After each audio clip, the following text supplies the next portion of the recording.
여러분 안녕하십니까? JTV 저녁 뉴스입니다. 송하진 도지사가 최순실 사태와 관련해 박근혜 대통령의 퇴진을 촉구했습니다. 송하진 도지사는 오늘 전북도청에서 열린 시국 관련 특별대책회의에서 법치 질서를 바로잡고 주권재민의 정신에 따라 국민이 안정되고 행복한 일상생활을 할 수 있도록 박근혜 대통령이 퇴진 결단을 내려야 한다고 말했습니다.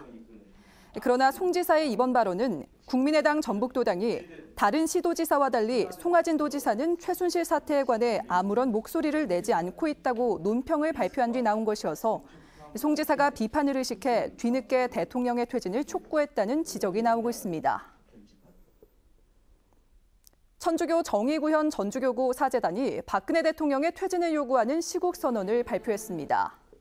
정의구현 사제단은 사상 초유의 국정 붕괴 사태를 불러온 장본인이 자신의 잘못을 남 이야기하듯 하고 있다며 대통령이 즉각 퇴진하고 민주주의를 회복해야 한다고 주장했습니다. 전라북도가 버스 재정 지원금 가운데 도비 분담금을 제때 내지 않아 5억 4천만 원이 삭감된 것으로 나타났습니다. 전북도의회 이상현 의원은 지난해부터 버스 재정 지원이 보통 교부세로 바뀜에 따라 전라북도가 50%의 도비를 분담해야 하지만 이를 게을리해 5억여 원이 삭감됐고 올해도 분담금을 미납해 추가 삭감이 불가피하다고 밝혔습니다. 반면 강원도는 제때 도비 분담금을 완납해 정부로부터 12억 원의 지원금을 더 받은 것으로 알려져 전라북도 행정과 큰 차이를 보였습니다. 송하진 도지사의 공약인 농촌관광 거점마을 조성이 예산 낭비 논란에 휩싸였습니다. 전북도의회 김현철 의원은 총 예산이 420억 원인 농촌관광 거점마을이 선정된 마을마다 30억 원을 지원해 이 예산의 집행을 놓고 농민들의 갈등이 우려되는 데다 이 사업으로 농촌의 펜션만 늘어나지 않을까 우려된다고 밝혔습니다. 또 농촌관광 거점마을의 추진체인 농촌관광지원센터의 센터장과 사무국장이 1년 만에 교체되고 차량 구입에 8,500만 원을 쓰는 등 인력 운용과 예산 집행에도 문제가 많다고 지적했습니다. 오는 17일에 치러지는 수능 시험을 앞두고 교육청이 유의사항을 발표했습니다. 전북교육청은 예비 소집일에 수험표에 기록돼 있는 선택 영역과 선택 과목이 응시원서 접수 시 본인이 선택한 내용과 일치하는지를 확인해야 한다고 밝혔습니다. 또 4교시 한국사 시험을 보지 않으면 수능 시험 자체가 무효 처리되기 때문에 반드시 응시할 것을 당부했습니다. 수능을 앞두고 전염성이 강한 독감이 유행하고 있어 도교육청이 대책 마련에 나섰습니다.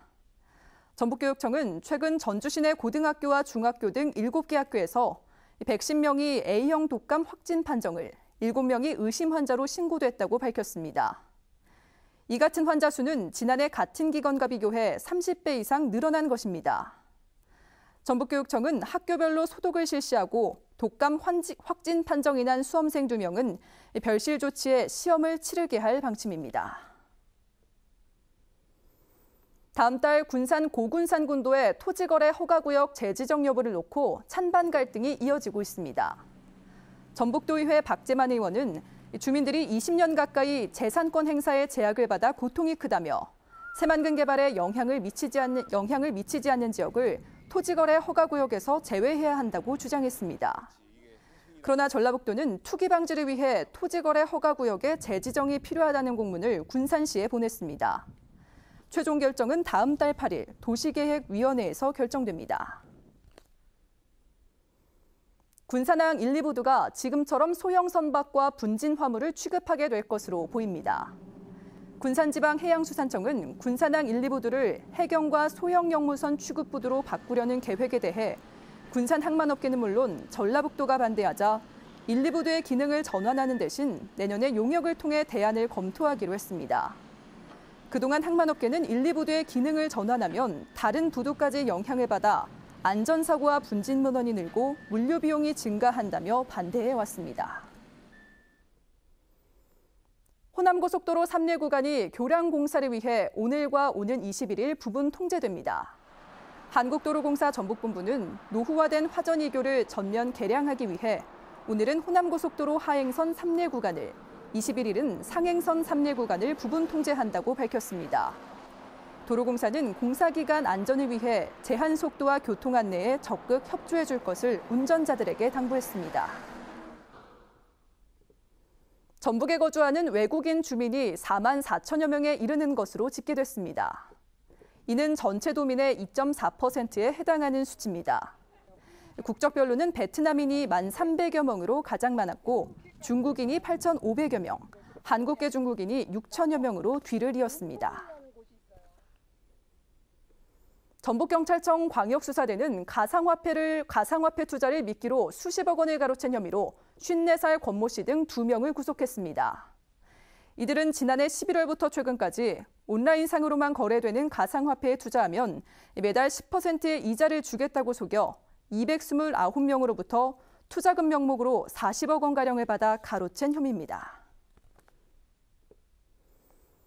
익산경찰서는 사망사고를 내고 달아난 뒤 운전자를 바꿔치기 한 혐의로 37살 이모 씨를 불구속 입건했습니다. 이 씨는 지난 7일 익산시 함여를 반 도로에서 58살 김모 씨를 들이받아 숨지게 한 뒤 달아났다가 자신의 여자친구가 운전한 것처럼 경찰에 내세운 혐의입니다. 전북은 오늘 군산이 21.8도, 전주는 19.2도까지 올랐습니다. 일부 지역에는 밤까지 약한 빗방울이 떨어지는 곳이 있겠습니다. 내일은 대체로 맑겠습니다.